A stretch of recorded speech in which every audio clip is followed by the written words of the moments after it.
Madam इसी दुकान का नोटिस है। हाँ तो मेरा मुंह क्या देख रहे हो, खाली करवाओ ना इसे। ओए चल दुकान खाली कर, जल्दी हटा।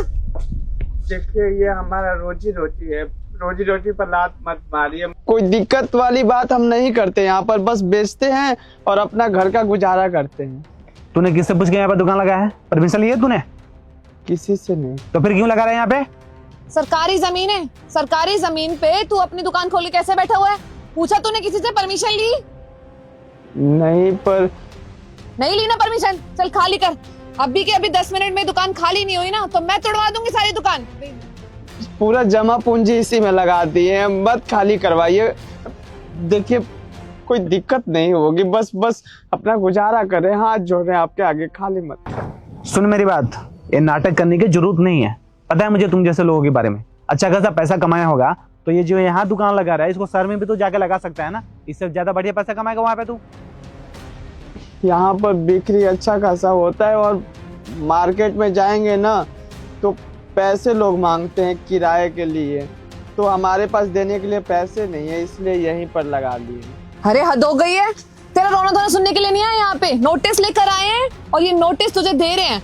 इसको ना ध्यान से लास्ट वार्निंग समझ ले हमारी, क्योंकि तेरी ये दुकान यहाँ से हटेगी। अब तू सोच ले, देख ले, जो करना है कर, लेकिन ये दुकान यहाँ नहीं रहने देंगे हम।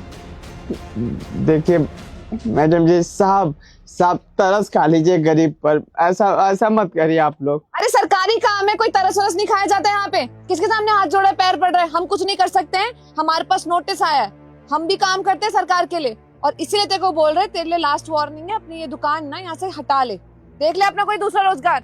सुनो मेरी बात, हम लोग भी सरकारी नौकर हैं, जो ऊपर से आदेश आते हैं वो हमें करना पड़ता है। अगर तू ये दुकान को नहीं हटवाएगा तो फिर हम हटवाएंगे, और हम हटवाएंगे तो तुझे महंगा पड़ जाएगा। पूरे 24 घंटे का मोहलत है तुम्हारे पास। अगर तू खुद से दुकान नहीं हटाया तो दुकान के साथ साथ तू भी चलेगा जेल, पता है तुझे? और जेल के साथ साथ जुर्माना भी देना पड़ेगा। चक्कर लगाते रहिए कोर्ट कचहरी के, कौन आएगा संभालने? जितने की तेरी दुकान नहीं होगी उससे ज्यादा तो कई गुना पैसे तू कोर्ट कचहरी में लगा देगा। ऊपर से जो वकील को पैसे देने होंगे वो अलग, फिर पुलिस का चक्कर, वो घूस मांगेगी वो अलग। क्यों पड़ रहा है इन सब झंझटों में? सीधे सीधे बोल रही हूँ, अपनी दुकान खाली कर ले चुपचाप, नहीं तो हमें और तरीके आते हैं अपना काम करवाने के। मैडम जी, साहब हम पर तरस खाइए, ऐसे मत करिए। इसके अलावा कोई हम काम भी नहीं कर पाएंगे, पढ़े लिखे नहीं है, और घर में एक छोटा बच्चा है, बीवी है। सच बताए ना, रहने के लिए अच्छा घर भी नहीं है। अब यहाँ पर जैसे तैसे ये बनवाए हैं दुकान, इसमें सारा जमा पूंजी लग गया है। अब यही असर लगाए कि इस दुकान को चलाकर हम अपना गुजारा करेंगे, पर आप लोग आ गए हटाने के लिए। ऐसा मत करिए, तरस खा लीजिए साहब। देखो दुकान हम नहीं हटा रहे हैं, ये नोटिस ऊपर से आया है, जो ऑर्डर आता है हम लोग को करना पड़ता है। अब तुम्हारी वजह से हम अपना नौकरी तो खतरे में नहीं डाल सकते हैं ना। चल हटा, तू दुकान हटा। साहब भगवान के लिए ऐसा मत करिए। बताइए, अगर ये हटा दूंगा तो सरकार खुश हो जाएगी? हाँ खुश हो जाएगी सरकार। हटा तू यहाँ से दुकान फटाफट।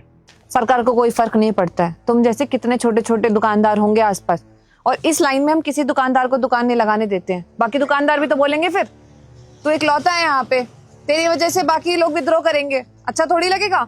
हम सरकार का काम करते हैं, और अगर हम काम नहीं करेंगे तो हमारी नौकरी पे बनाएगी। इसलिए चुपचाप से हमारी बात सुन, प्यार से बोल रहे हैं, मान जा, नहीं तो फिर आके क्रेन व्रेन आएगी, ऐसे तेरी दुकान तोड़ेगी, बदनामी और होगी तेरी। मैडम जी, यहाँ पर कोई विद्रोह नहीं करेगा। यहाँ पर ना सब अमीर लोग रहते हैं, कोई दुकान नहीं लगाएगा। इकलौता मैं हूँ जो दुकान लगाया हूँ। और देखिए, अगर आप लोग ये दुकान रहने देंगे ना तो इससे 3 लोगों की जान बच जाएगी, नहीं तो भूखे मर जाएंगे हम लोग। इसलिए रहने दीजिए, दुकान मत हटवाइए। 200-300 रुपया कमाते हैं, राशन भरवाते हैं, इसी से अपना गुजारा करते हैं। अगर कहीं और दुकान खोलेंगे ना तो वहाँ पर किराया दे दे के ही हमारी जान चली जाएगी, नहीं हो पाएगा।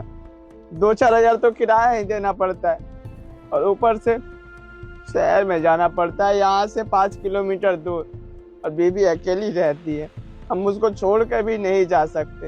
अब आप लोग बोलेंगे तो 400-500 रुपया दे दूंगा जो कमाता हूँ। मैडम रहने ही देते हैं बेचारे को, बहुत गरीब लग रहा है। क्या ही फर्क पड़ता है अगर एक दुकान नहीं हटवाएंगे तो। देखिए ना कैसे दशाहीन दिख रहा है। एक काम करते हैं, सारा सामान हटवा के ना फोटो खींच के ऑफिस में डाल देते हैं, कौन ही चेक करने आएगा यहाँ पे। इसका भी भला हो जाएगा और हमारा नौकरी भी बच जाएगा। क्या ही कर सकते हैं, बेचारे के घर में इतनी परेशानी है, मजबूर है, इकलौता कमाने वाला है। मन तो नहीं कर रहा सरकार के खिलाफ जाने का, लेकिन एक इंसान, उसका पूरा परिवार, उसके साथ तो नहीं खिलवाड़ कर सकते। चलो ठीक है, फोटो खींच के डाल देते हैं कि हटवा दिए दुकान। सुनो, एक काम करो, ये जितना सामान है ना, ये सारा सामान उठा के पीछे डाल लो। एक फोटो हम लोग खींच लेते हैं, ऑफिस में ले जाकर जमा कर देंगे, ठीक है? उसके बाद में तुम दुकान लगा लेना यहाँ पे। आया बात समझ में? जी, आपका बहुत बहुत शुक्रिया। सच में आप लोग बहुत अच्छे इंसान हैं। भगवान आप लोगों का हमेशा साथ दे।